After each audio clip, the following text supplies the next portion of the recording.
generating leads every single day. How am I generating leads?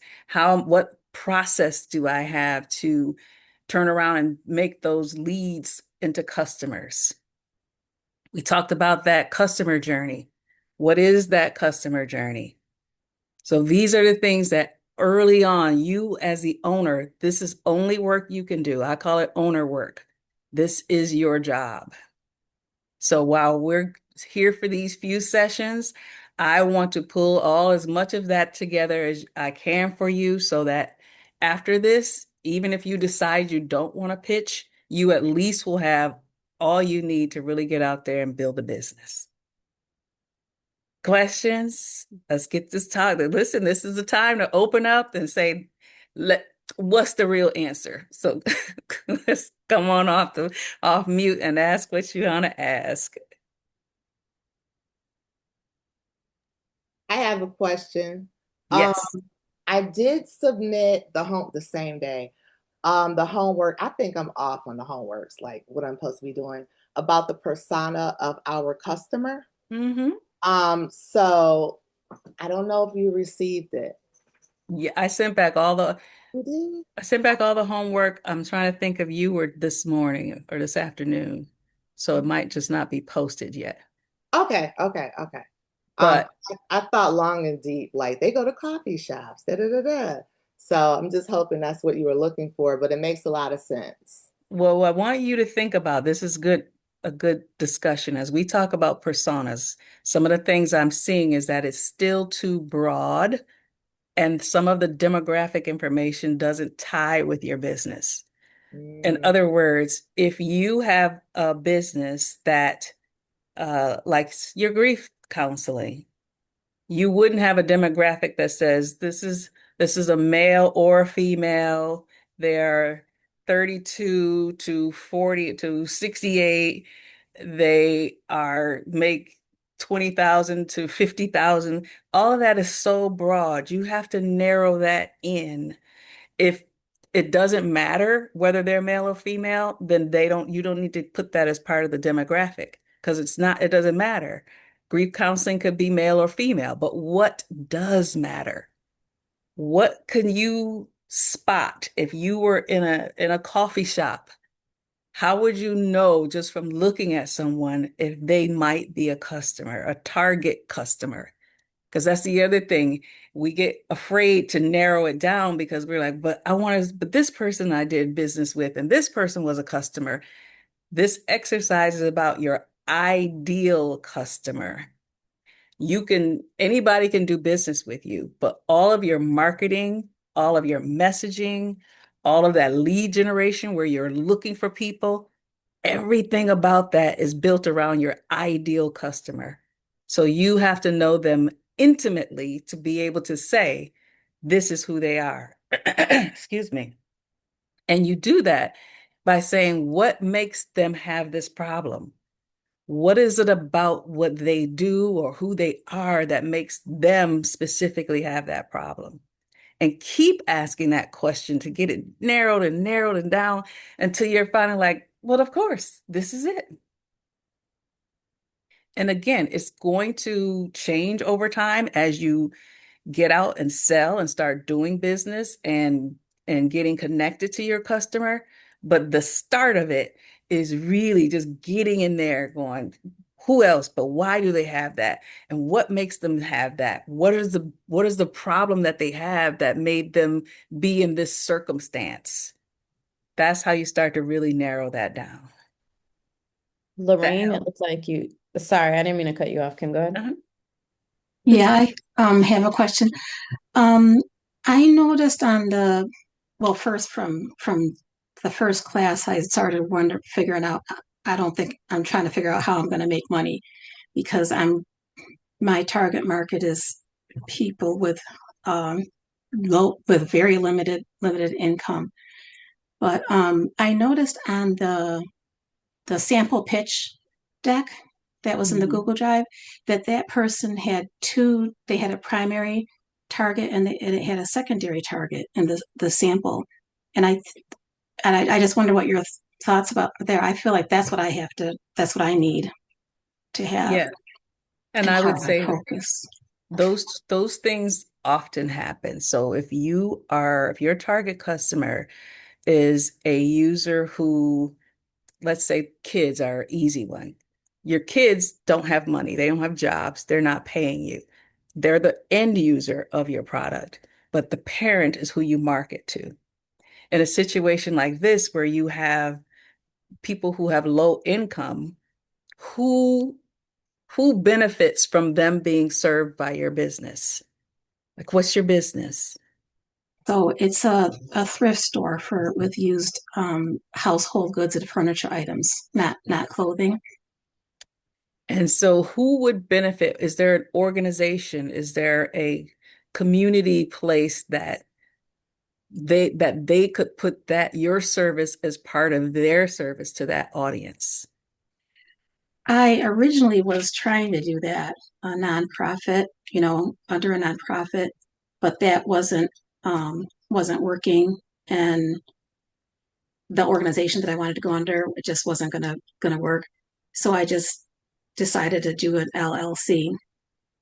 So I don't know if that's, So the first question is, what problem are you solving with this business? I am solving people being able to, rather than like having to receive donations from people and not really getting, the things that they need. I'm giving them being able to go and select the items that they to choose and look at the items and select what they want to be able to purchase them, to personalize their home. Why would you say that that's a problem? Why is it a problem for them to just get donations? Because I feel like um it's lacking dignity, and they often, I feel like people don't realize that they do have the the assets and the abilities and the resources to be able to, you know purchase their own items, to be able to set aside a little money to purchase their own items, and it's theirs, and it belongs to them, and they'll take, ownership of it and care. And did the market say to you that the solution to that problem was a place where they could go and pick out their own things? Did the markets say that? I don't know what you mean. Did you talk to anybody who would fit that Oh, description and yeah, have and they said, "Man, what I really would love is this." yeah, yeah. And just from, like, I used to, work in a shelter for families that were homeless or experiencing homelessness, and I just saw that a lot, that they might, business haven't receiving donations, and a lot of times it's not stuff that they need, and then I would see that stuff like sitting on the side of the road, or, yeah, it's an observation, and then, talking to families here. I would say that the best thing you could do is step back, and that's why we talk about that why.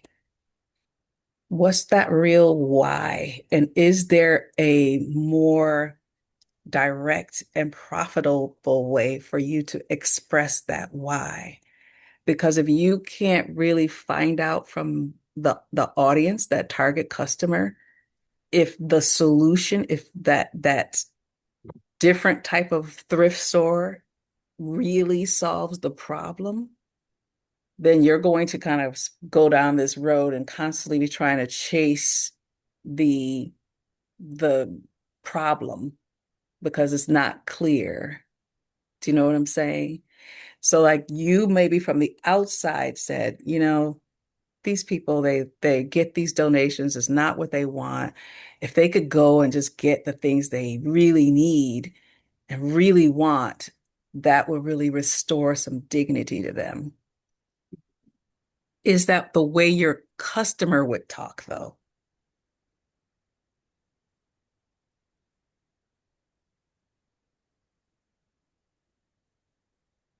That's what we got to understand, how the customer expresses the problem. Because otherwise, what you're going to be doing is trying to educate, and you already have a two-sided marketplace. And by that, I mean you have to appeal to the people to donate quality items and get people into then, and are they purchasing these, or are they just are Mhm. these so now you Yes. also have to get people in to buy these items, and Hmm. you don't have any control, so to speak, about what comes in versus what people need. So even if they came to the store, there's no way you could guarantee that what was in your store is what they need, at that particular time. Hmm. So I really want to say is go to your why and say, why do I really want to do this? What is it that I really want for my business to provide, and why? And then you might find that there's another way to express that. But either way, even if you stay with a thrift store, this is a definite case where you want to go and talk to your target customer, Hmm. really have conversations and understand, so that, because even if you're talking about the things you bring in and curate, you have to be able to understand it. And this is stuff that they need. This is stuff Hmm. they're not going to leave on the side of the road also. Hmm. My, Does that okay. help? Because wherever you go to find that, to talk to them, that's Hmm. going to be your marketing channel. If you haven't figured out quite where they are or how to reach them, you need to do that either way, because you're going to need to market to them and you're going to need Yeah. to have Every, conversations with them. yeah. Everyone that I have talked to here is looking forward to, is excited about having a thrift store in their neighborhood. Yes, so talk to them, ask them Yeah. why. Help Yeah. understand, like, what is it that they really Mhm. want and need from a thrift store? Like, what is Mhm. it that they're looking forward to? And Mhm. that's going to help you really understand the problem and understand how you're going to solve that problem with your business. Okay. Because you I don't didn't, want to just open another thrift store and then just be another thrift store. no, no. If There's a there's lot of, something specific that they really need, that's what you really mhm. want to tap into. Yeah. I don't understand Imani's comment. I didn't understand that. What else? Let me It's see. empowering to give, not just receive. I was just it was a compliment to your business. I think it's a really Oh, nice thing to oh, thank to you. provide that service to people. And yeah, for people to be able to kind of have some agency back in their lives That's exactly the themselves. word. Yeah, yeah. But you have to understand how your customer expresses that, because you wouldn't have messaging in your marketing that says we're going to help you have some agency if that No, doesn't mean anything to them. You want to right. be able to use their language and help really Hmm. market in a way that they see the benefit. Okay. Just as a thought, Lorraine, and then Kim, please feel free to chime in if you think this helps. Um, but it could be something that like maybe you're similar to the toys example. It could be that like the secondary audience are some of these organizations that help folks get set up again, right? So, which those organizations a lot of times are nonprofit organizations. Um, and they would essentially get grants specifically for helping people get back, set back up, whether it's like domestic violence survivors or people coming out of incarceration and things like they have line items on those grants that they receive. And so essentially those could be the folks that are actually purchasing items from your thrift store in bulk, but the people that are receiving them are still getting to choose their, you know, what they would want, not just as like a donation, like you said. So you're still getting paid for it. It's just not directly from the person that is going to have it in their new home. It's from the organization itself that has those dollars to give. Does that make sense? Yeah, yeah. And then that organization would give the people stuff. Is that what you're saying? So Or is they, that, yeah, yeah, so they would have kind of like the group of folks that would be yeah. coming into the thrift store and selecting the items that they want, but those items would be paid for by this nonprofit Oh, I organization. see. Yeah. You know what I mean? Mm-hmm. Versus just going to a Target and buying new things, right? Because the argument could be, you know, it's lightly used. Typically, those tend to be at a little bit of a more economical price than buying brand new, Mm-hmm. Mm-hmm. and things like that, right? Like it's helping economic development as well. So that might be a secondary audience to Okay. consider as well. Yeah.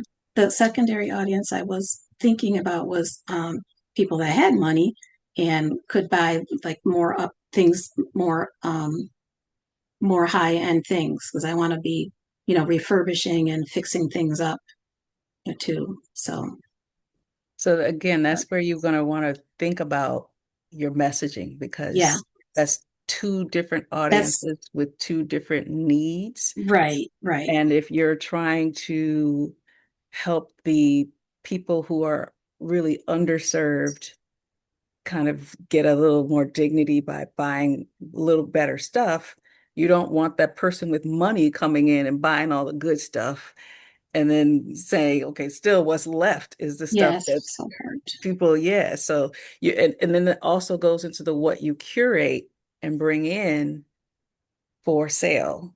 So that's where I'm saying you've got two audiences you really want to get deep into and have real conversations with so that when you're curating the pieces, that's helpful for you to make sure that I know this is what people really need. Because again, you might say, oh, this is a really nice bedroom set.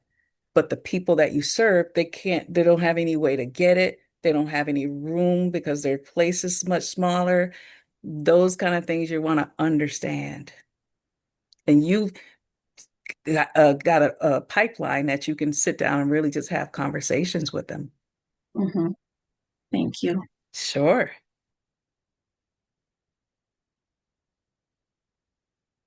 Other questions? What do we have going on here? All these people are saying they were overwhelmed. Let's hear it. I can start if it's okay. Come on. I'm just gonna be honest because I think that's the best thing to do. Absolutely. Um, I'm still figuring out my problem. Uh-huh. Only thing I can think of is because I sell soul food. So the only thing I can think of is they're hungry. I mean, Mm. Remember the Burger King example. You had people who were hungry, and then they narrowed it down to people who were hungry that wanted fast food, and then people who were hungry that wanted fast food and a burger. Then here, people who want flame broiled burger. That's my person. So really figure that out. What's making that person choose soul food over any other food they could order? What is it that's making them have these events that I'm guessing you're doing direct to customer versus corporate. mhm. So what is it that's making that person say, I'm having an event and I definitely want soul food? It's not necessarily just because they're black, because you got non-black people who want soul food, but also you have black people who are like, yeah, I don't want that. So what's gonna make that person say, I need this event to have some soul food? You have you sold people to people before? You've had Yeah, customers? I do the dinner pop-ups and sell dinners while we're preparing a space. I have a space, but I'm still getting it ready to open. So we just do the dinner pop-ups and So we sell. two things right away. One, that is a perfect opportunity to talk to them. Hey, thanks for coming out. What made you choose this food? Do you choose food like this all the time? Is it because you're short on time? You don't want to cook? Like, do you do events? Would you have this at an event? talk to your people. They're coming and buying from you already. Figure out why. Just ask those questions. And then two, that is an enormous lead magnet. So I'm hoping you are somehow capturing some information so you can continue the conversation after the event. Yes, we reach back out. We say, hey, thank you for shopping with us. If there's anything we could do different, please let us know. If you like this, please let us know. Leave us a review. Da da da da. But most of them is my family, so I keep. I'm like, is you buying because you related, or is the food good? Like I want somebody who is like not in tune, because I don't know if they're gonna tell me the truth. Even though they're, well, I'm not gonna waste my money. The food is good. I'm like, okay, but so then talk to the people who aren't related to you specifically. Yeah. And pay attention to who they are. Like what is the common thread that's in more than one thread? What is it that makes them kind of united? That if you said these four things all these customers had, or all these customers said, or all these customers asked for, that helps you really narrow down who that person is and what problem they're having. That would be that ghetto rice. They can't get it from nowhere else, so that will be it. Well, don't make it about a particular food, because that's still so broad that you could have 17 different people really like that rice. But what's it about them doing business with you? What is it that makes them come to a pop-up versus a restaurant versus cooking at home versus going to mama's house to eat? Really have those conversations. And when you follow up with them afterward, those are the kind of things you want to talk to them about. You don't just want to touch and say, thanks for buying the food, leave us a good review, let us know, and then not hearing from you again until it's like, hey, we're having another pop-up. Just keep the conversation going between that, and they'll be much more likely to continue talking to you. Okay, thank you. Mrs. Chapman, we have some folks trying to figure out, where are you located? So if you can put that in the chat for us. And then I saw a hand up. I think It was, Evan. yeah, it was mine. I was just gonna say, I go to Bobo's Chicken Shack, he said, and he's been having a pop-up at U-Prep for the last couple of months. And I go almost every Friday. It's because I know the food is gonna be good. I know where it is. I can slot my time in, like he gives you a time to come pick it up, and it's consistent. And so those are the reasons that I go where I go. Right. And so I don't know if that helps you at all, but maybe that's some of the same reasons why people go to you. Absolutely. And so think about that whole persona, the person who likes things kind of like consistent. I know you're going to be here. What is it about that kind of person? Where would they also want that consistency? Consistent And the taste. taste too. Sometimes you'll go to somebody and it's good for the first 2 weeks, and then you go back that third or fourth week and you're like, now what happened? So consistent taste. So again, all of that consistency, all of that goes into your persona. When you think about the kind of person who would have those requirements, that's really the persona you're building. There's a couple more questions in the chat for you, Ms. Chapman. So let people know where you're at, your time, you're open. I know you said you're opening up a place, but right now you're just doing pop-ups. So it looks like you have a couple people that are more than willing to come and stop by and get some food from you. So Is she open today? Because I will definitely be over there as soon as I leave here. Like, I was just over there looking for something. See? No, ma'am. My next pop-up is the 2nd, though. So if you guys are available, I would like honest opinions. Oh, I'll be there. Let me know. Okay. Put it in the chat in case anybody misses it. Okay. Thank you. Sasha, you have your hand up? Yes. Hi, Kim. Good to see you again. Hello, ladies. Sasha Navar here with Navar Media. So I want to hone in on these two things. Maybe you can help me out since this is the lab. So the problem in the target customer. I had mentioned that it's for founders, small business, and community-based brands, often lacking content. But I was thinking about what you're saying, like, what's the result of this lack? And the thing that I kept thinking was, why do we do business? Why do we do business with people? Is because we know, like, and trust them. So, and so I wondered if that's what was lacking, the lack of the exposure. No, you're shaking your head right away. What did No, think about, first of all, your list is too broad because Okay. those three people are going to have very different needs and Yes. very different problems if they don't have that visibility. Their goals for the visibility are going to be very different. So you'll want to choose one as your ideal. You can do business with all of them, but only one is your ideal. Yes, agreed.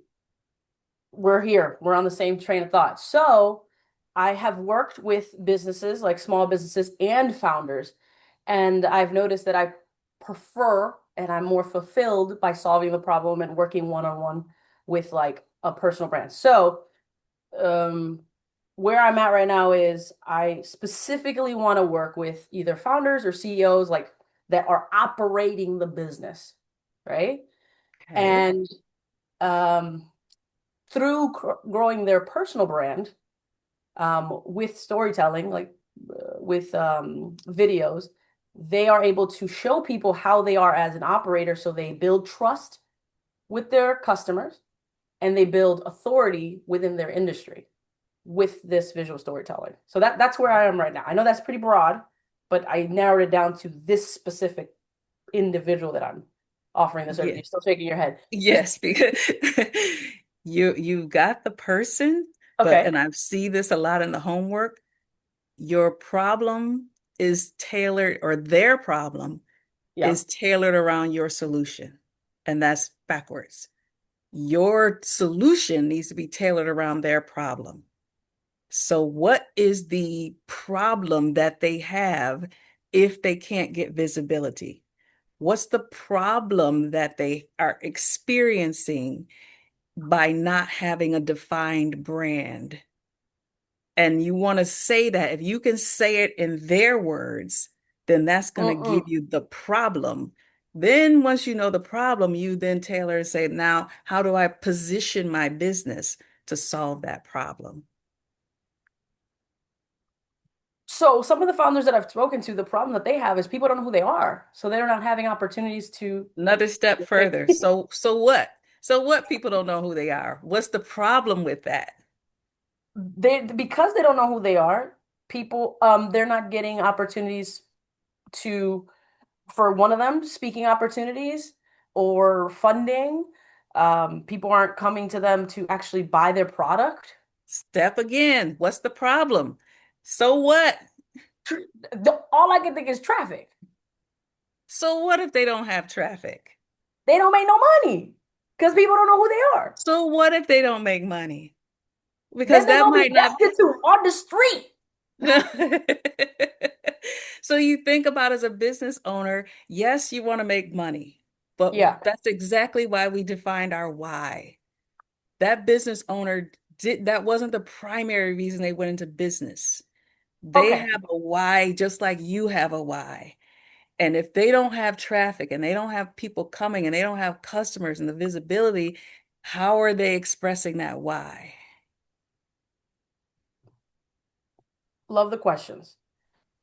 The first video the first class that we had, you said, okay, I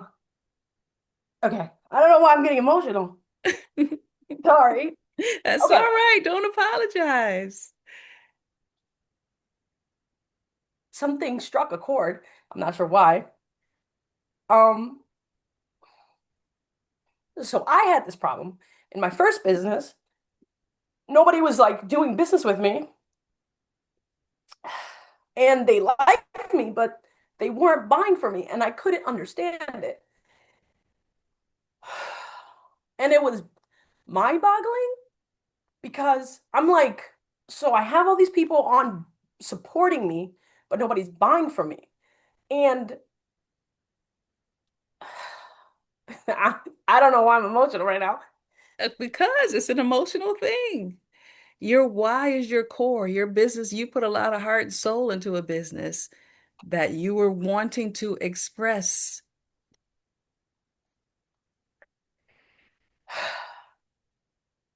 Yeah.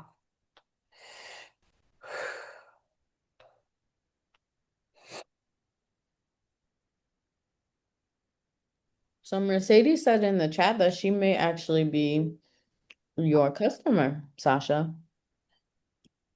I'll That's fantastic. quick question to give you a second, and Ivy, I see your hand, and Candida, I see your hand as well. Mercedes, why do you think, based off of what you know, that you would be Sasha's customer?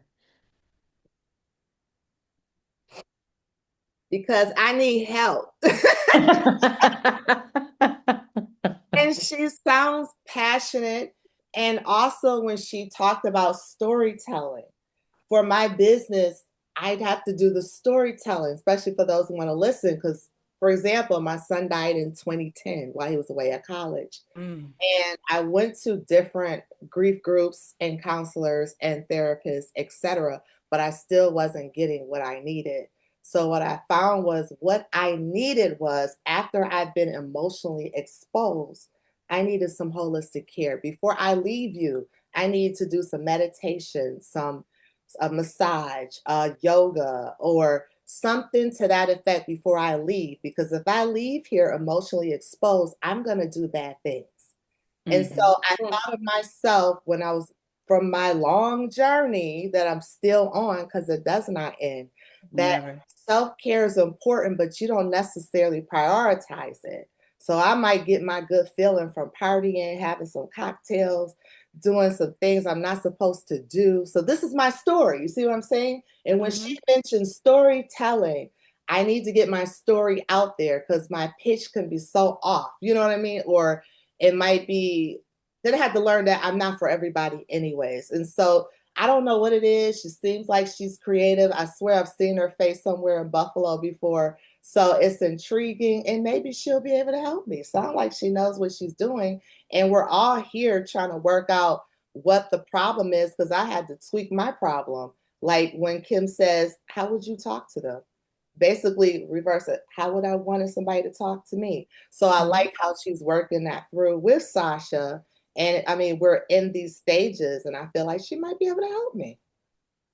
Now, Mercedes, we just talked about you not having no money. What are we talking about here? But when I win the pitch, or There you go. that $2,500 loan, okay? I thought about that too, because that me or makes me hesitant on speaking to people who can give me these services. I'm like, yeah, I got no damn money. But that's why I'm like, I gotta do this pitch. And when Yahira, Jahida. As I'm stuffing my face, I'm I forgot why Yahira, when she mentioned that loan, I could possibly have a way to pay her. Well, yeah, but you want to have a way that your business can pay that loan back. So Oh, that's yeah. really key. Yes. That's very much so key. Yes. Absolutely. I got you. I got you. But if you do consultations, do you do consultations, Sasha? Yeah, I'm still figuring out the pricing, if I'm being honest with you. I just got figured out the pricing for the services, but not the consultation part. Okay. So yeah. But I'm open to it. Yeah, I thank you for Kim for drilling me. I know that being drilled is this is the good stuff. It's great Because, stuff. yeah, I had forgotten why I started media. If I'm being so honest, I just was like doing the thing that I remembered is because the first business I wasn't getting traction, and I was trying to figure it out, and then I learned that social media marketing could help me with that, and then that's where that took off, and storytelling, and I was like, oh, okay, but it was because I had reached out to so many people to do business with and had a bunch of meetings, and it just wasn't like I said, I wasn't getting traction. And then I heard of something called attraction marketing, which is storytelling through social media. And I was like, oh, will solve my problem. And then I just went on that journey with marketing and media, and Jahira knows we talk about storytelling all the time. And then I started helping some businesses during COVID, and that was and their businesses closed, and that really tugged on my heartstrings because I'm like, I was helping them right as COVID was starting, and they were already behind. So, I wasn't able to help them, and it really had an effect on me where back in 2022 I was in DR and crying because my friends' businesses failed and I couldn't help them. And I'm like, why am I crying right now? I'm like, so I Think will, about that. yeah. Think reverse engineer to say, whose story do I want to tell and why? What are those stories? And then who has those stories? Who lives those stories? And that's going to give you a lot more clarity around who they are. Once you know who they are, then you just keep drilling down. Why is that a problem? Because you don't want to talk to them in a transactional way that, hey, I'm here, I can help you tell your story, and you tell your story, we're going to be able to get you this number of views and this many customers. That's very transactional. But if you can speak to their why, if you can speak your business, your solution in the language of their problem, that's what converts. I'm not a transactional person. Jahira knows this about me. I'm very much a why person. And so, but I also know that whys are very intimate and vulnerable and raw before you know them.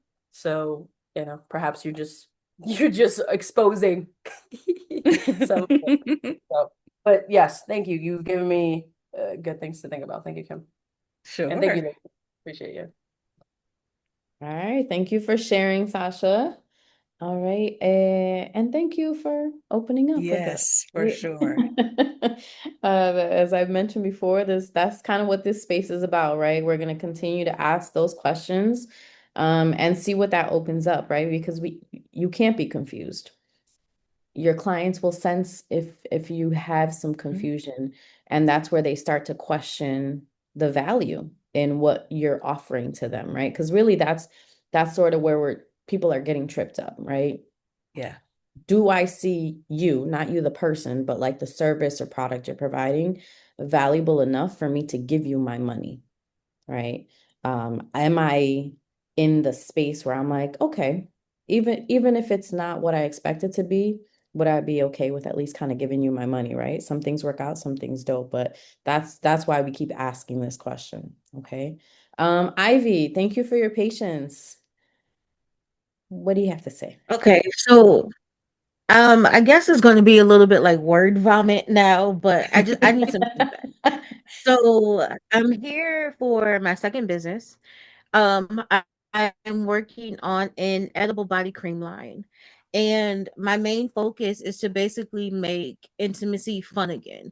It's to bring us back those times where everything was new and it was fresh and we were in our 20s. And sometimes as you get longer in relationships, you get older in age, things become so routine and boring. So I kind of wanted to address that with my product. But then my other business, I also have a law practice.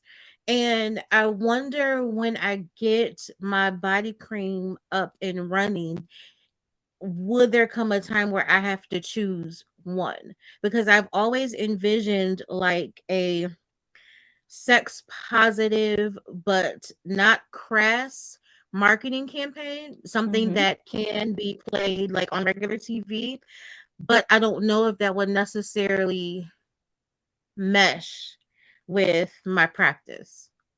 Why does it need to Does mesh that with make your sense? practice? It doesn't, but I just wonder, like, will I be taken seriously in the courtroom if I have this other thing that I'm doing that's so outside of this conservative box? If you do it tastefully, yes. I mean, you've already described that you don't want it to be crass and things, so then don't make it crass. Make it very Okay. elegant. But again, I heard so many things that didn't show up in your homework when you're talking about the making it fun again and bringing back that Yeah. intimacy. That is a very specific customer.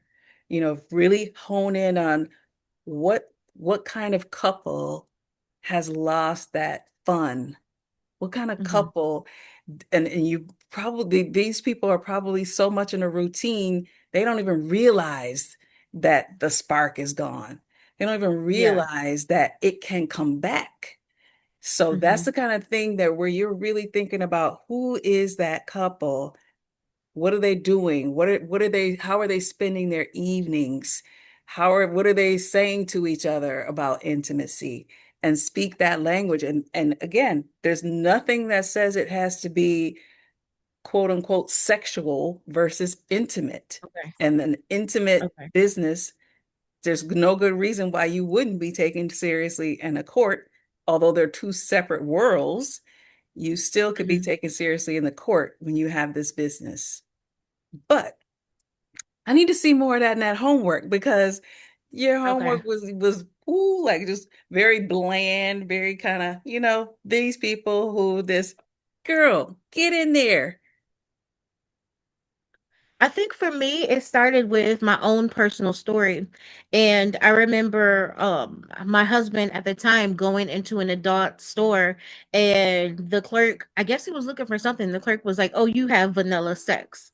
And that's kind of how it bred the idea to me, because we were married for 14 years and not realizing it's routine and not realizing it's not fun anymore. Right. So you've got a perfect test case. Think about what you did, what you talked about, how you spent the weekends, how you spent evenings, how you initiated sex. All of those things will feed into who this couple is that is going to really take to that cream. Okay. Thank you. Sure. Thanks for sharing, Ivy. And honestly, attorneys have discretionary funds. So you might find that and they all talk to each other, right? So you might find a lot of wives or husbands that are Mhm. going to hit you up on the side and be like, "Hey, I'm interested." So That's right. it's okay to dip into both pots. Thank Um, you. yeah, absolutely. Candida, I saw you had your hand up next, and then Wanda, I will call on you after Candida. Yes, back to my book because I couldn't see, I couldn't find Kim's response until like early this morning, and I really didn't get a chance to get to answering it. So, my question is, how can I incorporate my book or sell it? You know, and then I also don't want to run into any legal ramifications, even though there's no lies in my books. All those horrific stories actually did happen, but like me calling my mother a pedophile by proxy. Um, so there may be a legal ramification for that. I know, Yeah. but other than me just changing her name, what else could I do? Or should I just scratch the book? You don't have to scratch the book at all, but one thing about a book, I want you to think about it this way. A book is not about someone, a book is for someone. Yeah. So who are you, just the same as your business, who's that customer for that book? And Um, does that customer care about the names? So if they don't, then you don't need to include people's names because that's a very slippery slope when you start talking about slander and libel and all those yeah. things. One of But the your things, customer may not need to know exactly who did what. mhm. So one of my ideas for the book was to, of course, change the names, and then I was going to put the book in ChatGPT and ask it for questions. And I was going to tell it I wanted to relate to at least some of the questions that you was giving me. So, and then I wanted it to, like, for each chapter, I wanted to, like, my birth, me being brought to the world is one horrific story. Um, so I'm I not wanted quite to, sure how that works though, Candida, because I saw your homework too. I don't know how you figure it was horrific for you to be here, but that's not my opinion at all. well, um, when my mother, the story goes, I don't know if it was true or not because I wasn't there, of course. My mother wanted me to be born. She was tired of being pregnant. So my grandmother told her, because I was born around Thanksgiving, for Thanksgiving dinner, spice up the dinner. She spices up the dinner. My mom goes into labor. And my mom proceeds to tell me vividly and frequently how upset she was that I was born around Thanksgiving. And she was mad at me because she had to eat Thanksgiving. No, she had to eat hospital food and everybody else had Thanksgiving food. So to me, that was like she was mad at me for being born. And I would say that's definitely a her problem, not Mhm. necessarily a you problem. Well, now as an adult, I But understand that. But like her telling me that, like at 2 and 3 and 5 and 6, it was like, you know, like she also told me she was upset with me because I was born a girl. That's also in there. I And know so that's think her about, problem now, but then again, that was like, wow, mom, it's not my fault. I'm a girl. You know. so again, think about who that's for. What's Hmm. the message in there? The details don't necessarily tilt the saw one way or the other for Hmm. the person it's for. Knowing that it happened and knowing the result of what happened, meaning like I just listening to you tell that little bit, I can imagine being a little kid hearing that on a regular basis. Hmm. Who needs to hear that message and what do they need to hear it for? And I would say that that's very different from your cleaning business. Those are two, again, two different audiences I because do that at the end somewhere, but it was because this it person still may all. have some trauma, but you may have also people who, for lack of a better term, push through and they Hmm. have this is unresolved. And this book might be a way to address that, bring it up, and actually resolve it. But Okay. that's something you really have to, again, just like your business, get down there and say, who's the person that has this problem? Yeah. And then with that, I also thought Sasha may be a good, I may be a good customer for her once I get some funds too. So Hmm. yeah. All right. Thank you for your question, Candida. And thank you for sharing. Mm-hmm. Let's see. We have Wanda up next, and then I see two other hands, Danielle and Linda. I don't know who came first, but I do see that your hands are up, so just letting you know. Wanda? Hello. I was trying to Hi. unmute myself. Hello, everyone. Hello. Um, I'm stuck because I have a medical transportation company. So Hmm. 50% of my rides come from the state. People call the state, sign up for medical transportation. Each day they're added into my queue. On the other hand, it's for me to go out and promote my own business. I go to the hospitals, I go to dialysis clinics, I go to the chemo clinics, word of mouth. I leave cards hanging around in the laundromats, different places like that. So, where else do I go from there? Like, I put that in there, but it just seems so flat Yes. in your words. Yes, because you're downplaying what you're offering.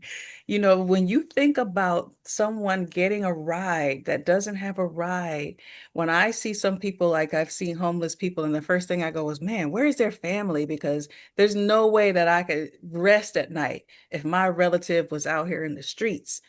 But when you recognize the number of people who don't have support that could get them to an appointment, just a regular doctor's appointment, what does that bring up for them?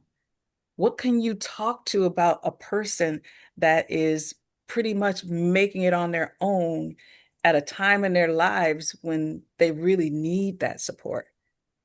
So that's the kind of thing where I'm talking about. You're not just giving a ride, you are really kind of giving them freedom, giving them some dignity. You're really helping them be healthy because they're able to get to appointments.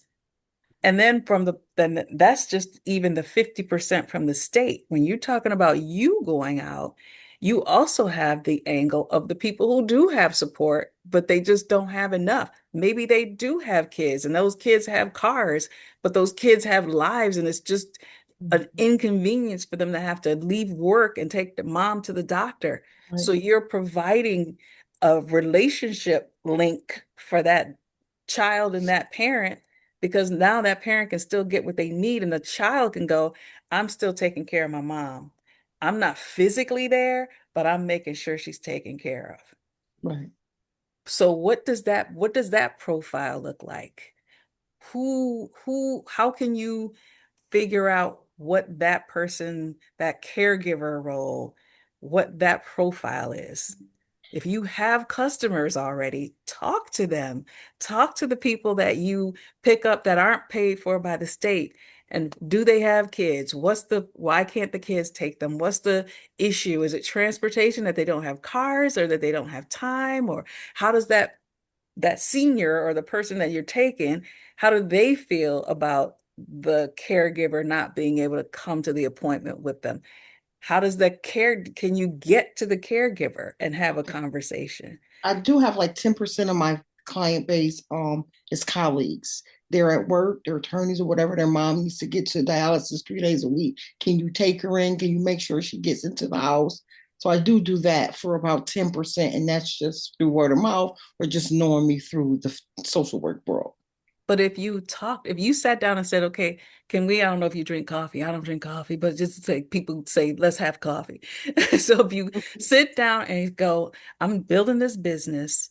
I really want to understand what I've provided to you, the problem that I've helped you solve, and really do like an interview and just see if they will share the ins and outs and do it for 2 to 3 people and get kind of like a mix of what it is you're doing. And talking to your customers is probably the best way to really get in on that problem and target customer. Okay, gotcha. Thank you. Sure.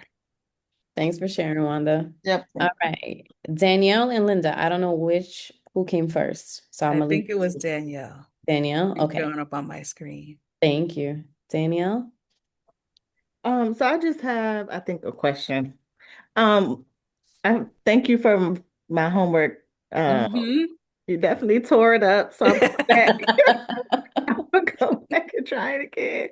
But as I was reading what you wrote in there, I guess the question that's coming up for me is because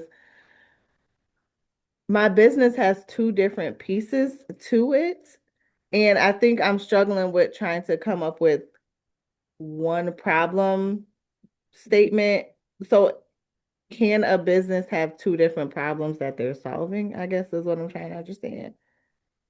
Why do you need to solve 2 different problems? Okay, let me finish my statement. Sorry. Mhm. So it's because of the two different services that I provide, right? So one side is mental health care, and with that, I'm helping moms to address their mental and emotional issues that they may be experiencing. But then on the other side, there's the doula care. So I'm servicing moms during their pregnancy and during labor and delivery, but there may not be any mental health things going on there for them. And if I provide service in one area to a mom, I can't provide the other service to them. So that's 2 businesses, anytime your customer has 2 different needs, That's two different businesses because your messaging, again, the reason you get to that target customer and you get so laser focused on them is because you want that messaging to draw them in. You want to be able, when you create that messaging, you want them to be able to go, "Ooh, that's me." And if you're using messaging that tries to blend two or three different customers' problems, then I'm not sure if that's me or not. I don't know. Separate them, and they've got two different issues, two different solutions that you're going to be providing. So the messaging has to be different and separate. Okay. Okay. No. Mhm. No. I was definitely trying to pull them together, but I mean, we okay. see this very often because you have one and you're like, it's just me, it's just one person. I can do all Yeah. these people.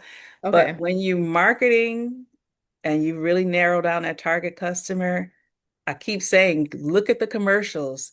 These people will show you that when they have a customer, a target customer, it doesn't matter who else does business. When you think of retirement, all the time you see retirement or commercials, you got older people, seniors. But especially in this age of technology, people are retiring 30, 40, even 50 is old for people to retire. So you're never going to see that though in the commercial because that's not their target customer. Though they'll take the money from those people, but they are not messaging to those people because they don't make up the bulk of that business's customers. Okay, thank you. Sure. Thanks for asking, Danielle. All right, Linda. I got a couple of questions. The first one is I didn't get the homework, so I'm not really sure like how the buyer persona came off or any of that. Is that still pending?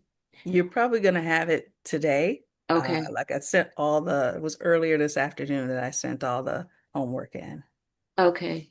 And then I got two more questions, and one just came up right after Danielle. The first one is like when we were going through the Canvas, and I think we were talking about generating leads. You made the comment, you said it was good, but then think about how I could market in a way that's more in my control and how I could measure results. Could you explain that a little bit more? Advertising. How are you going to advertise? Like we talked about McDonald's and how McDonald's still, even though everybody knows who they still advertise. You need some way that could be a sponsorship, that could be an ad in a paper, that could be an ad on social media, something that you created that, and even some type of event where you went to where you had cards made up that had a specific code. So when they reached back out to you, they had to enter that code so that you could see they came from this event. And I can track that I spent X number of dollars to be at this event, and X number of customers came from that event. And as a result, this many of those customers paid me, and I can see the return on my investment. Okay. Okay. And then when it comes to, okay, you have like so right now, my first phase of business would be memorial videos, creating memorial videos. Um, and then the second one I had was creating short form videos. And you were saying there are two different customers, which I do understand. There are two different customers. And I did realize when I did this last homework that one of them was not going to be viable at all. Like I would I never saw that. sleep or anything. But once I get my pricing in place for that, how do you fold that into your current business? Like, you have your target customer over here with the memorial videos, but then you want to start adding new layers to your business. Your Like, customer should drive that layering, meaning you're layering something your customer is asking for. As business owners, we definitely want to give them everything because we can do this and we can do that and this would be really good. But you want to make sure that that's something your customer has expressed or at least they've expressed the problem Mm-hmm. for the solution that you're creating. And if they've done that, then that's an easy sell because you already know they've self-identified that they have the problem. And you can come and say, okay, here's the solution. Think of it like as a person who was an event. Let's say they were a DJ and they would go to these events and every time they went to the event, somebody would say, man, it would be so nice if we had lights.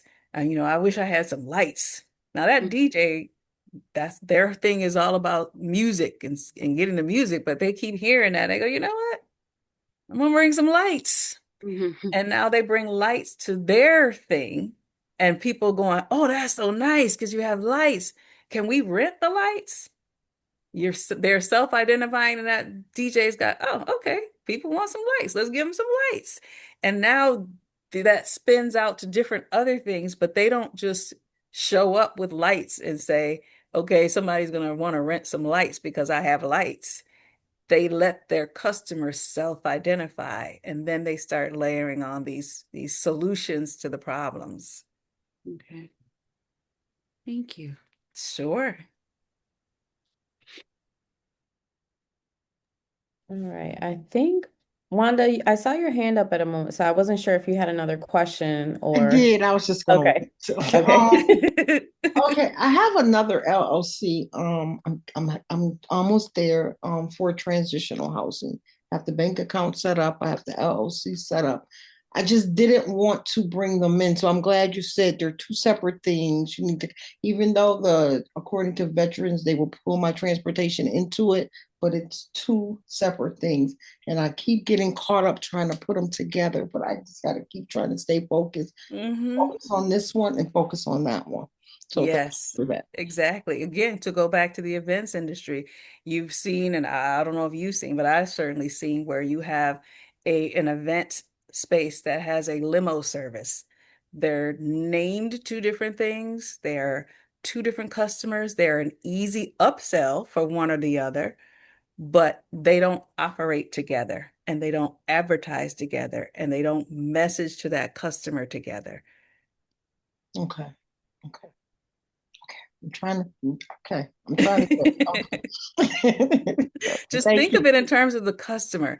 How would I talk to this customer and this customer if the messaging is different? And I will emphasize again, if the problem is different, the messaging is different. One is homelessness. One is transportation.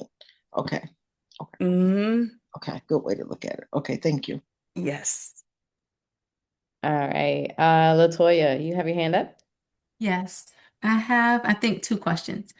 The first one, and I know you sent me the homework back from a week or two ago, but there's purple little chat boxes, but I can't see the responses. Are Um, you opening it in what program are you opening it in? that might be It it. took me a week. If you look over to the right, it was there the whole time. Okay, I'm it's so sorry. probably I me. felt so I crazy know the it's other night. me. I'm like, I know this has not been sitting to the right of me the whole time. And it I know really, it's me because the first time it was on my phone and I was like, where? I don't know what this is. So I I, think I need to look on the computer. yeah, Yes. I did, and I Okay. found it to the right. It took Okay. me a week. And Okay. I'm like, you gotta be kidding me right now. And I So kept pardon me emailing if I'm saying, I'm about not to. getting it. She's like, you gotta have it. I'm like, I don't, but I'm sorry. Listen, I do. listen, I do so much on my phone. It's just probably not the best. But so pardon me if you said this already in the homework that you gave back. No problem. So I wanted to know if I was drilling down to my customer enough. No. The second, oh, you already know? No. Okay, wait a minute. Hold on. Hold on. So I'm struggling with, I am a nurse, right? Yes. But part of the reason why I want to start this business is because I struggled trying to enter private duty, right? Mhm. But while in private duty, I became a soundboard for families. And I heard their struggles and their all the things, right? I don't know who to target, who to really target to. Should it be the nurses or should it be the families?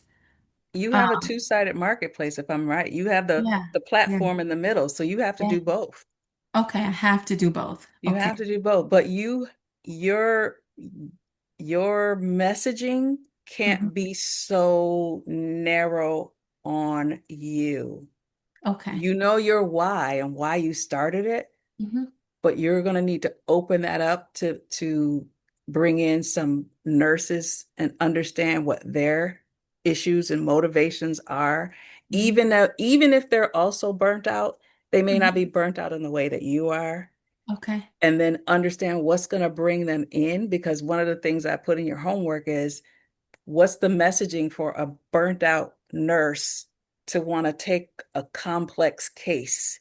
Hmm. That's a special kind of case. So Okay. what is the messaging that's going to make her feel like if she's already crispy, why she wants to take a complex case? Okay, can I answer that really quickly? How does this sound? So pretty much it would be potentially more money a lot of times. More money, um, less patience, um, and really returning back to the reason you became a nurse, to actually make a difference, to help, to really just be that person to help, because in the hospital you're really just a number, like you are trying to do as much as possible and you don't really have that feeling of I'm making a difference. But when you're So one-on-one with somebody, it's different. that's the messaging you want to lean into, not so much the burnout, Mhm. but that messaging. And you having worked in that field and been there before, Mhm. you really need to understand who she is. Mhm. What's important to her? What matters to her? Why is she still in that role as Mhm. opposed to ever stepping out? We talked about in your homework, but the hesitations are. So Mhm. how are you going to uh, overcome those objectives and make her feel comfortable? That's really where you really want to get in on that target customer. Okay. You lean in onto the burnout piece, but what Mhm. else about her? What Okay. else do you know? And that's the path you want to get to when you're really narrowing down. Okay. Now, for the families, that's a whole different messaging. What makes them complex? How did they get in that situation? What are the common threads that all of them seem to have that makes them be complex cases? That's the kind of information you really want to get to with them, because that messaging is going to be very different. So to answer that, it's more so the acuity of the patient that makes it complex. So like trach care needs, G-tube needs, and not a lot of people who can do that. So that part makes it complex. And I actually messaged the family that I used to work for and like let them know, like they know that they knew that this was already an idea I had. Uh-huh. But what they said back to me was, good, we need more nurses. That's what they said. Hmm. Um, so I think it's just lack of availability for them that contributes to their burnout, because not any nurse could just come in and do trach care, do ventilator care, do G-tube care type of Yes, work. so that's again, you want to, and that's a good bridge over to the nurse side, Mhm. because that profile is a nurse who really wants that step up, that unique case versus complex. You want to do something that's unique. That's You're not going to be in this. This is not something that every nurse does. So Okay. that kind of feeds more into her why. But on the family side, you're looking at what is it that makes them feel like there's not enough nurses? What is it what have they tried? What system are they in that limits the nurses that are available? What are the steps, the processes that they have to go through to get a nurse? That's the profile that you really want to narrow in on. Okay. Thank you. Sure.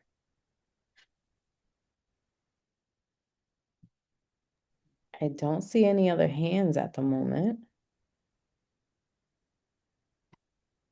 So I want to talk while we're waiting to see. Let's talk Mm. about some money, y'all, because There's people that's in this homework that's got some really funny numbers that we really want to lay out, because the whole purpose of understanding your costs, because you want to be able to really understand, is this a profitable business? We don't want to be volunteering out here. We don't want to be working for and paying people to do business with us. So when I ask you, what are your direct costs are costs that increase with the number of customers. You will have overhead costs. Let's say you have rent. Rent, you're going to pay whether you have 0 customers or 10 customers. But there's some things, if you have 1 customer is the price, but if you have 10 customers, then it multiplies by 10. So those are the direct costs. And so when you say, how much does it cost for me to deliver a unit of my business, you want to be able to go, if these are my costs, then one of these deliveries costs me this. It might be the whole nut based on what your business is. If my direct costs equal 45 and my unit is a customer, then every customer is going to cost me 45. And I just multiply it like that. So now once you have that number, then you need to look at your capacity, because I did. If you gave me homework and told me what your capacity was, if you said my capacity is 5 a month, but then you just sent me homework saying that you're going to project 50 a month, I did go back and go, ma'am, help me with this math, because that ain't mathing. So you really want to be able to look at and say, how many people can I do? And I will say, everybody said that the number of customers they can sell equaled the number of customers they could serve. And that means you are automatically at capacity, meaning you can't take one other person, you can't grow at all. So you need to be looking at your business model to say, how am I going to scale this? How am I going to increase my capacity so that I can make enough money to sustain me? Because a lot of the numbers I saw were anywhere from 15,000 a year to maybe 45,000 a year, which is job money, quite honestly. It's job money. And you're already at capacity. So how are you going to grow that into business money? That's the math you need to be thinking about. How many people can I do? How many people can I serve? How much does it cost me to serve that? Then once I see how much they spend, is the leftover revenue enough for me to sustain myself in a business? Questions on that? I see 2 hands up. So Wanda. I do have a question. So I'm thinking the only direct cost I have is for my billing company. If I do 0 to 250 trips a month, then I pay them $288 a month to do my billing. If I do 251 a month to 450 a month trips, they charge me $450 monthly, depending on the amount of my intake of trips a month. Depends on how much I pay a month. So that is direct cost, correct? That's one of them, ma'am. You don't put gas in your cars? Yes. You just Oh Jesus. You just What? $100 a day, seriously, it's looking like. This is what I'm saying. These are costs that you cannot do what you do without paying these costs. Okay, so gas is considered it. Okay. Gas is absolutely considered it. Parking, if you have parking, those fees will increase I have per month. the tags in the windows, right? So all of that factors in this. These are the dollars that must be spent in order for me to service a customer. If I have $0 in my account and somebody comes to me and wants to do business, can I do it with these costs? Meaning, if I'm not able to service them, that's probably a direct cost. Okay. And increase capacity. The only way I see, I'm trying to be open-minded here, to increase my capacity is more vehicles, more reliable drivers. You're allowed by the state to assign 2 people to each vehicle. So that's how I see I increase my capacity. So increasing capacity is a couple of things. You could find a way to lower some of those costs so that your margin is higher, and that's increasing some. So You I'm looking can into smaller increase your vehicles. pricing so that you now have more profit than what you had. That is increasing your capacity.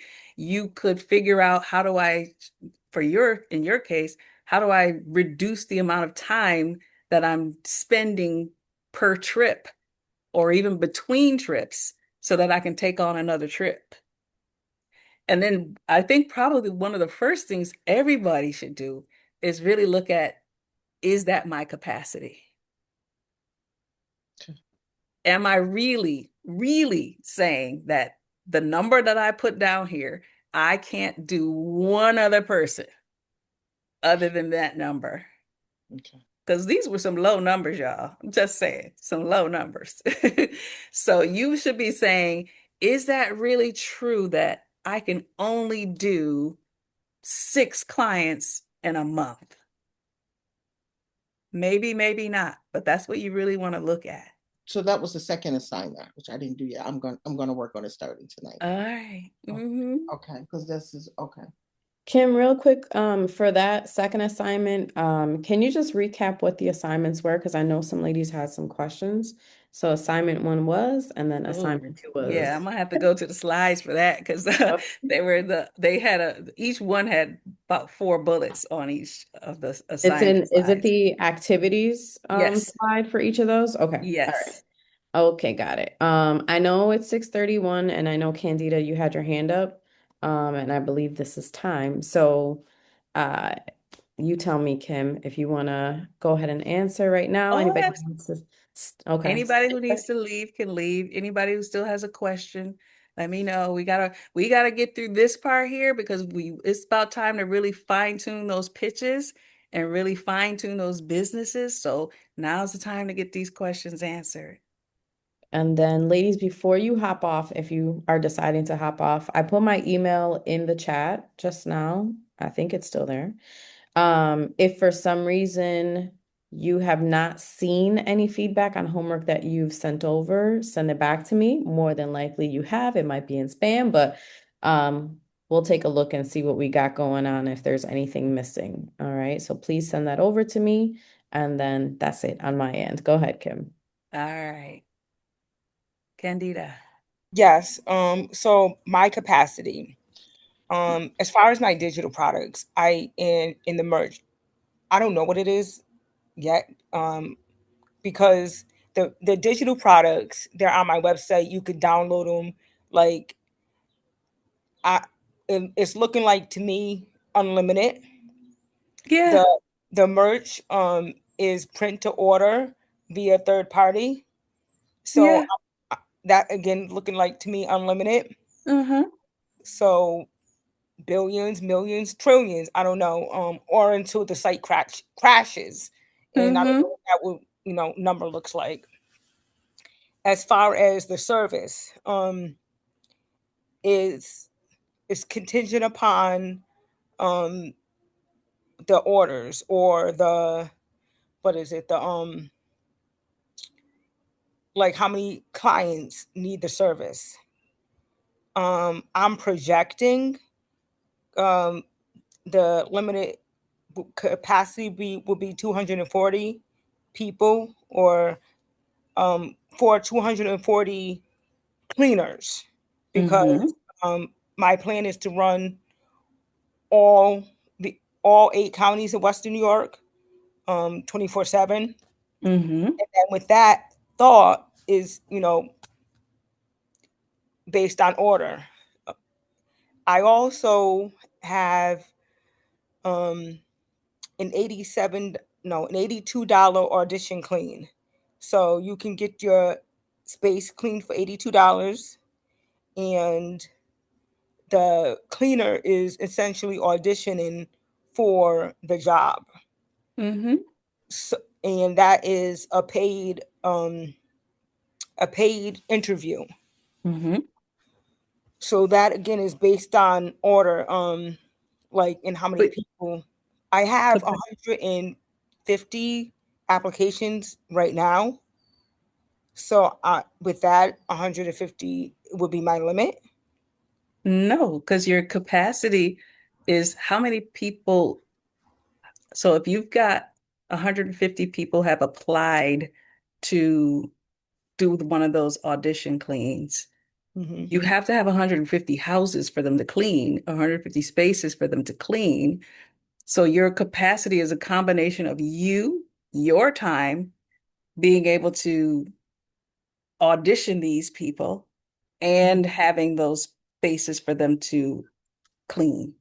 Okay. And that capacity, you should have a number in mind. It shouldn't be something that is kind of willy-nilly that comes and goes based on what happens. You want to control it. That's why another thing I put in some of the homework, you want to have targets. Because once you understand what your capacity is and how much money you need to make in order to be self-sustaining and be building some scale into your business, you want to set a target for the month. This is how many that I want to be able to hit. And that target should not be at the top of your capacity because you as the owner, you got some owner work to do. You want to have room for you to be able to do the things that keep that business going and then the functional part. So your Okay. capacity can't be at the ceiling of what you can do. But you want to be able to build a business model that allows you to easily expand that capacity, or at least see how you can expand that capacity. Meaning will be able to say, okay, I know that I've identified, like we talked, I don't remember which session, but we said if I took what I did and break it into 12 steps, and then I said this steps 1 through 3 is pretty much anybody can do this job. I can hire this, they don't require any special skills. So 1 through 3 is that. Steps 4 through 8, that requires a little more special skill. So if I need to scale, if I want to grow, maybe I can hire somebody to take those first 3 steps off of me. I then can service a few more people at that 4 through 12 stage until this person that I hired gets up to speed after a while, and I can move that person to do steps 4 through 8, hire another plug and play person to do steps 1 through 3, and now I'm doing steps 9 through 12. That's where all my time is. So I can now say, I can go from spending all day doing 12 steps to reducing the number of steps and bringing more of those people on and only doing steps 9 through 12. Okay. So that's a good way to build your capacity without bringing on a whole lot of additional costs before you have additional clients. Okay. Okay, other questions? Okay, so one of the things I did thinking about the 20% giveaway, you said I should take back. Mm-hmm. So I wanted to find sponsors. I was given the idea to get sponsors to sponsor the cleans. Why? To find, because elderly people may need housekeeping and they can't afford it. Low income people might need housekeeping and they can't afford it. But see, I think in your homework, when you read your homework, at least one of them I remember, you expanded. Your first homework had a very specific target customer, Mm-hmm. and then your next homework expanded it into this whole list of other people. Okay. So you really need to figure out what is that target that you want to, that sweet spot that you want to be in, and really lean into that and define that single target customer. Because that customer may not need sponsors. Well, my main target was low income because they can't. I'm thinking they can't afford it. So single moms, low income single moms, elderly, low income single elderly, low income elderly, um, disabled, So, low income disabled. and I really want to also ask this question because I saw that also in there. As business owners, and we talked a little bit about that qualification of a target customer, you have the option to choose who you're doing business with. You have the option to choose your target customer. Think about why you would choose a customer that can't pay you. Think about what that why is that you're expressing through that and say, is there another way that I can do that?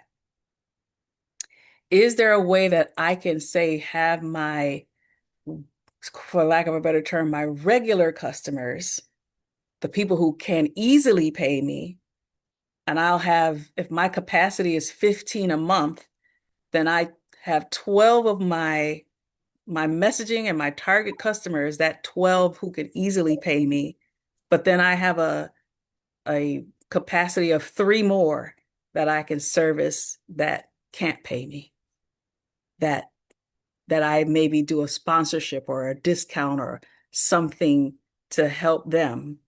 So you're still expressing that why, but that customer is not sustaining your business because that's a hard, especially as a new business, that's a hard thing to do.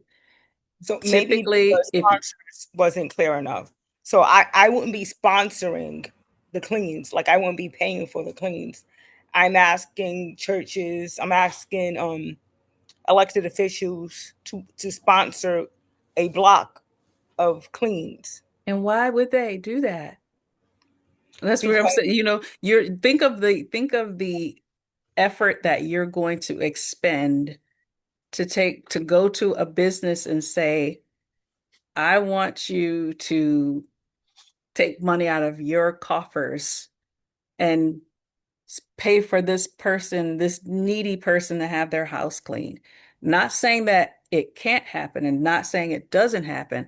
What I'm talking about is your the use of your time and energy, that the time and energy that you would be spending to convince someone to pay for someone else's house to be clean is energy that you could be spending on people who can pay you and building up your finances so that if you want to do that, you can. And you can even, once you have the money, you could even go to another business and say, listen, I'm putting up X number of dollars for myself. Do you want to join me and sponsor this group of people to get their homes clean?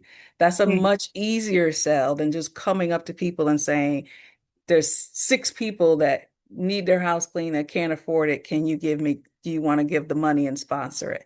Because sponsorship has a very particular, it has a particular meaning this is not something you're doing just kind of out of the goodness of your heart. When you're talking about sponsoring, that is you giving money so that your target customer can see you. And then somehow that comes back to you, either because this is a nonprofit and you're getting a tax deduction, or because this is your target audience and you want some of them to come and do business with you, or it's a news story that's going to give you some press. There are reasons that people sponsor. That's a very specific term.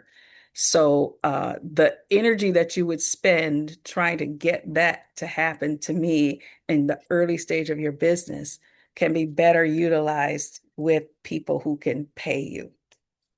okay, and then with the people that can pay me, before I was given this idea, I was actually like, just like today, I called, I want to say 400 people for sponsors. I would also cold call those same businesses to get clients, and it was so then it was a struggle to find the clients, and then I just lost a client not too long ago because she lost income. She's Mm-hmm. elderly. She I don't know. I know my mom said her food stamps got cut, or she doesn't have no food stamps anymore, or whatever. Um, and some of her money got cut or whatever. So I don't know this lady's finances. I'm thinking something similar happened to her. Um, and that with that idea that was given to me by another business advisor, he actually just said, ask them to sponsor for elderly people. And for me, I thought, why not pregnant mothers or See, new moms? Why not low income? So and I added again, this in.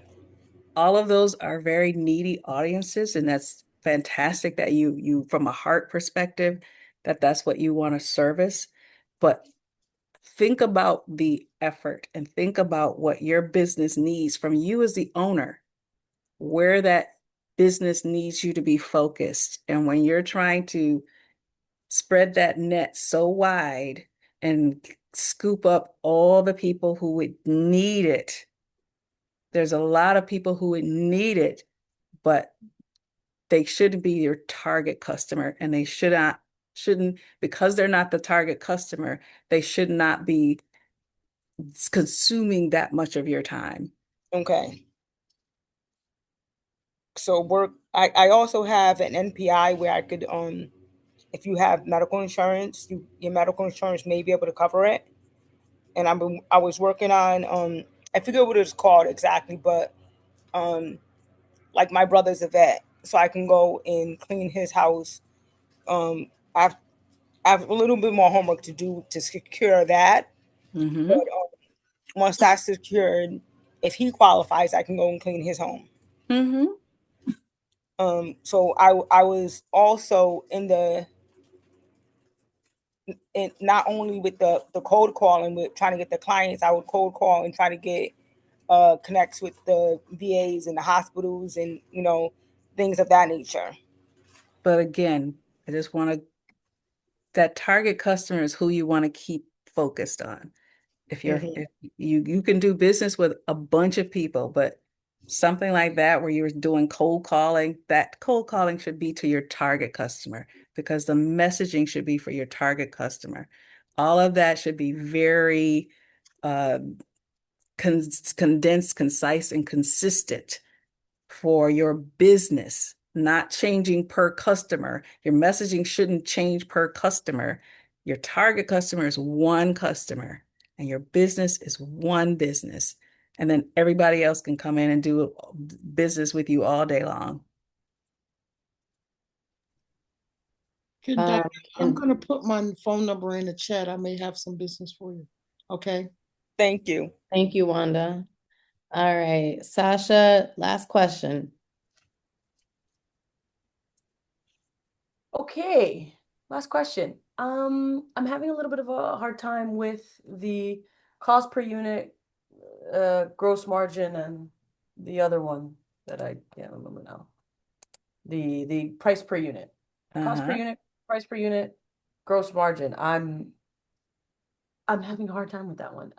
And how to really For define your those. business, what would be the standard delivery? Would that be per customer? Is that per package? How would you how would you put that into a single collection? Per package. So then what are the things if people order, if you had 17 packages ordered, what are all the costs that would go, or what would expand and contract versus by the number of packages? You mean the things that I'm delivering within the packages? The thing that you have to pay for in order to deliver that package. So for me, it would be the software that I'm using and the equipment that I'm using. Is if I'm getting that right. Well, again, you got to look at what it is that you're delivering. Are you delivering it on a hard drive? Are you delivering it? Um, uh, are you going to them to deliver it where there's transportation? Do you have meetings back and forth with them where you're feeding them or going to their place? All these things you have to have it should be a standard process for delivering that package so that you can literally go and say, I do this, I do this, I do this, I do this. And then when you do these things, is there anything that you pay for in each of these steps to deliver that package? And that process is for cost per unit? Yes. Okay. So what are the different steps that I take to deliver the product or the service to the customer? And From the moment that customer becomes a customer to the moment you delivered the delivery, what are all the things you're doing in between, and what is the money that you spend in that process? That's your cost. Those are your direct costs. So once you know those direct costs, you say, okay, so for each package, my cost per unit, if my unit is a package, my cost per unit is the addition of all of those things I just laid out and said that I spend money on. So let's take, for example, if you had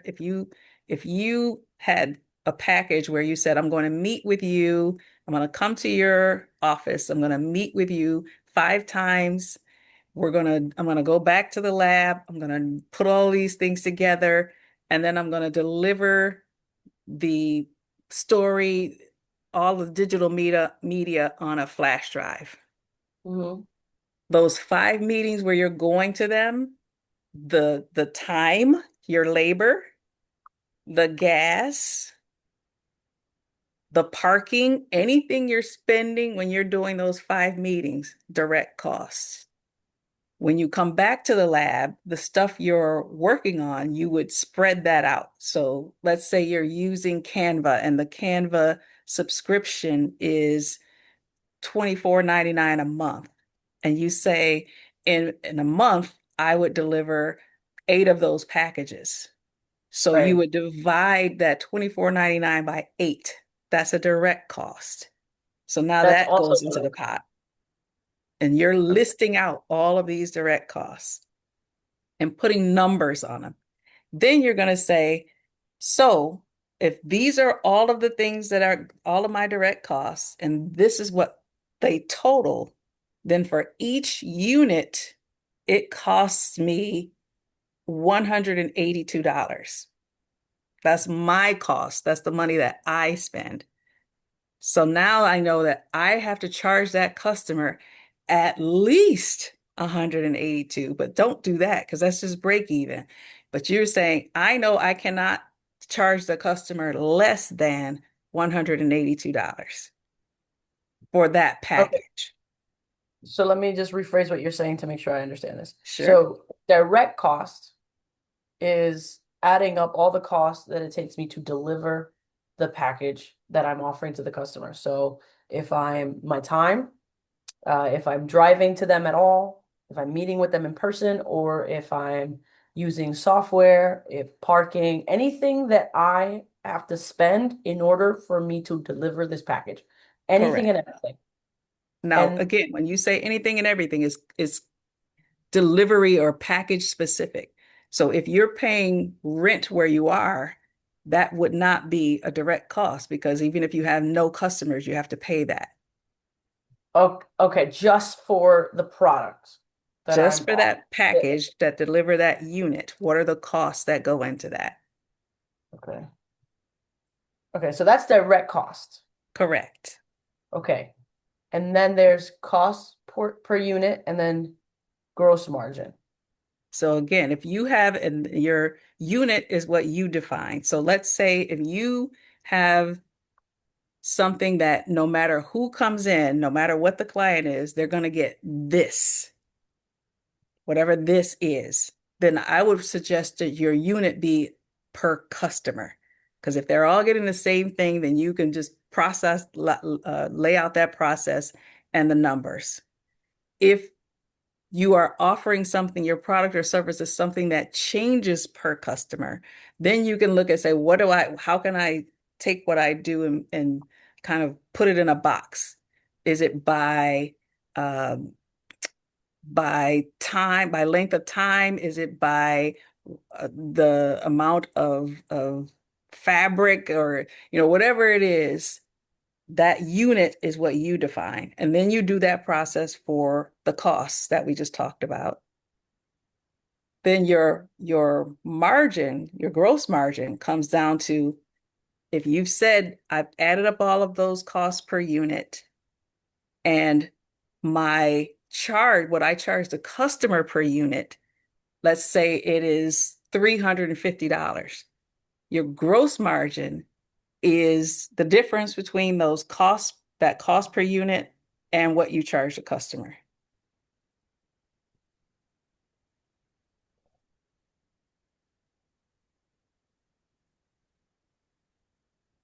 Okay. I think that direct cost and gross margin, I feel very confident in. The unit per customer, not so much. So let me just recap. Gross margin is the cost per unit minus what I charge the customer. Reverse. It's what you charge the customer minus your cost per unit. But yes. Okay. What I charge the customer minus cost per unit.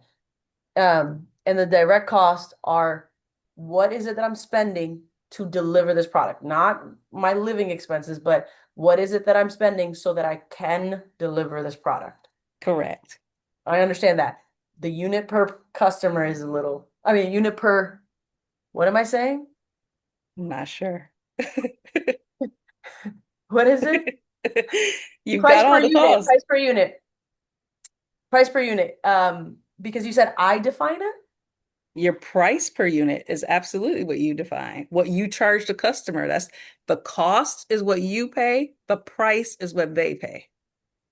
So you set the Oh, price. okay. So hypothetical, it costs me, like you said, it cost me $150 to deliver this package. Yes. And then I go, all right, so with $150, but I want to make more today. I want to go 300. So that's the price per unit? Yes. Okay, and then the gross margin is 300 minus oh. 150. I knew this, but that was real. Wow. I knew this. I know this. I know this. Wow. It happens to the best of us, Sasha. What? You twisted yourself up. Like a pretzel. Yeah. Wow. Thank you. I know what this is. Jesus Christ. Okay. You good, Sasha, on your end? I am. Okay, Thank good. All right, really quickly. Tell me, Jacona or Jacana? It's Jacana. Jacana. Okay, Jacana. I see your hand up. Yes. Okay, so I just got a quick question. So, when we doing these prices, like per unit and however, so it differs for me. So when I'm doing the packet or answering the questions, do I put like the ranges, like per or occasion, or like how would I do that? Because like say for instance, I'm doing a prom dress, but somebody want a beaded prom dress. And depending on what the appliques they get is different prices. So You how wouldn't would how then you wouldn't define it. You wouldn't stop at prom dress. If there's that many variations of a prom dress, that would not be your unit. Your unit might be, I'm going to make something up because I don't know how to sew at all, okay? But your unit might be a dress without applique, a dress with Mhm. applique, a dress of a certain length a dress that uses 12 yards of fabric, a dress that Mhm. uses 4 yards of fabric. You would make the unit more stable than a dress and then But all these even add-ons. then, like the type of fabric you can use cotton and silk, and that's different. Well, you So should I determine like that. put per range of, like say for instance, okay, a short silk dress with no applique starts at, because what I do a start at, and I do by length and the type of fabric. So if it's like stretchy fabric, that's a lower price than the more structured fabric because you have to really make sure those measurements are right. So like I do it start at, but I have like my range and my base. But then if you add the applique, if you add a small applique, this is extra. So like I have like a package network type thing.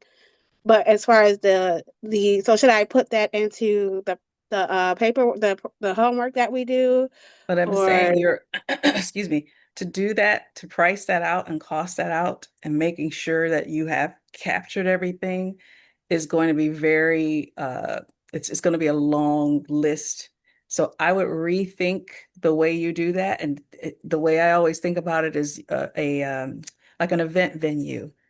mm-hmm. They give you, okay, this is our standard package and it includes all of these things. Right. Then you've got these lists over here of maybe 10 or Mm-hmm. 12 add-ons that you can get. And they Mm-hmm. do that so that they can put a box around and they can say, I know that this unit costs me X. Mm-hmm. This is what my customers, almost all of my customers get these things that I put into a single unit. And then some Okay. customers get one or two of these 12 things that now are add-ons. So Mm-hmm. your cost per unit would be this basic thing. This Okay. whatever that thing is whatever the way you've added and put together the things your customer buys, you would put that into a single unit versus a dress, and then that has all these other, nobody ever buys just the dress. Always get something added onto it. So you wouldn't just make the dress the unit. Okay. I think I got it. Kim, Again, oh, sorry, go ahead, Kim. I was just going to say, if you look back at what you've done, you can Mm-hmm. look and see what are some of these things that everybody pretty much gets all of these things, and that becomes your unit. And It's different every year because it's what's in style, what's but happening. and I don't mean specifics. So I'm not Oh, saying that okay. everybody adds this particular, like this year it's sequins and next year it's rhinestones. I'm Mm-hmm. saying if everybody gets some kind of bedazzle, then Mm-hmm. your standard unit is a dress with bedazzle. Now, whichever bedazzle they pick, that doesn't matter because you've already accounted Okay. for it with the dress, with your unit. So just incorporate the top price into the single unit, basically. Again, I would go back and look at what you've done and see how Mm-hmm. you can put a box around something that everybody, whoever comes in and gets a dress, they always get these things. And Mm-hmm. what the specific version of that thing is doesn't matter. If they're always getting something applied to the dress, then a dress with applique becomes the unit, if that makes sense. Okay. Yes. So like a dress without applique and then a dress with applique is this But unit. do they ever get a dress without applique? When you look back at Some your do. thing, I had clients but that just you wanted don't want to simple. you don't want to build your business though around the outliers. That business Mm-hmm. should be like, what is that common person, that target customer? What are they Okay. coming in and getting? Okay. I was just gonna say, is it like a standard, like if out of 10 clients, 7 of them got like a similar-ish package, and that becomes like the package, and then all the other things are the add-ons. Yes. Okay. Okay. Okay.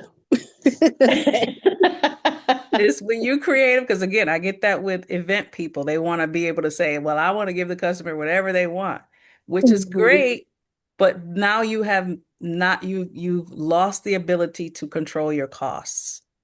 That's why they put Mhm. them into packages, and that's why they really create these units because they need to control their costs. If you go to, a catering person says you can get two meats, a salad, and a starch. And that's because now the starches and the meats can be whatever, but I Okay. know that it costs me this much money as a business owner to create a meal with these meats and these starches and the salad. That's where you Okay. want to get to. I'll send like a chart I have with my homework and Yes, because girl, okay. I did send that back. I said, no, you don't send me no 7 pages of a target customer. Don't really? Come on, for real. That's well now like we are talking about it because I do like the business have three what is it called things. So I do tailoring and I have events and it's seasonal. So I'm like, this is hard because I'm like Mm, I do pick they one. work in season because like okay, so I have the calendar where if I get booked with a specific thing, like a tailoring thing, it will block that time out. And if I get like somebody like three people, they want each part of the business, it will block my calendar out for whoever paid that fee. So then it will bounce back like we're not available. So that's how it's been running. Um, but yeah, so that's why I'm like I'm kind of happy I'm taking this course because like I was like I need to get more. Well, it was already taken down way down because I used to do more. I used to do consignment. I used to do like everything. So now I'm getting like really specific. So this is really helping me. That's why I was like this growing pains because I was like I already Mm, cut it down, get specific. but And especially and for it's this pitch, seasonal. for this pitch, Yeah. you want to pick one. You don't want to get Okay. up here and try to explain all the things you do. You pick Okay. one, and Just then pick you one. get that target customer for that one and build all your pitch around that one. Okay. Just one. Okay. Yes. All right. So I I see. sure put a note in there. I'm like, for real, 7? Stop. I see a couple light bulbs have lit up today. So I think Hmm. at that point we're definitely over time. So thank you, ladies, for staying. Hopefully Yes. your questions answered. We're looking forward to next week. If for some reason you haven't seen any feedback come through, please email me. Looking through that right now, and then I'm gonna send a recap of just like what homework has been assigned, if there's any confusion across the board. Kim, I actually just emailed you with like what I plan to send, so just let me know if that's good to go. I'm gonna Uh-huh. send an email out to everybody, and then by end of day tomorrow, if you haven't received feedback or anything like on stuff you've submitted, I'll send you something back by end of day tomorrow, because I just got to confirm with Kim, obviously. Um, Yes. And listen, y'all, Jahaira and Marisol spent a good amount of time after these calls cleaning everything up and dropping it in that Google folder. Go back and watch those videos. The videos have all the information in there. Yes. All right, ladies, 7:07. Go get some dinner, get some rest, get away from technology. Go watch Shark Tank because that's what I'm about to do. Thank you. All right, bye, Sure. ladies. Have a good night. Thank Bye-bye. you.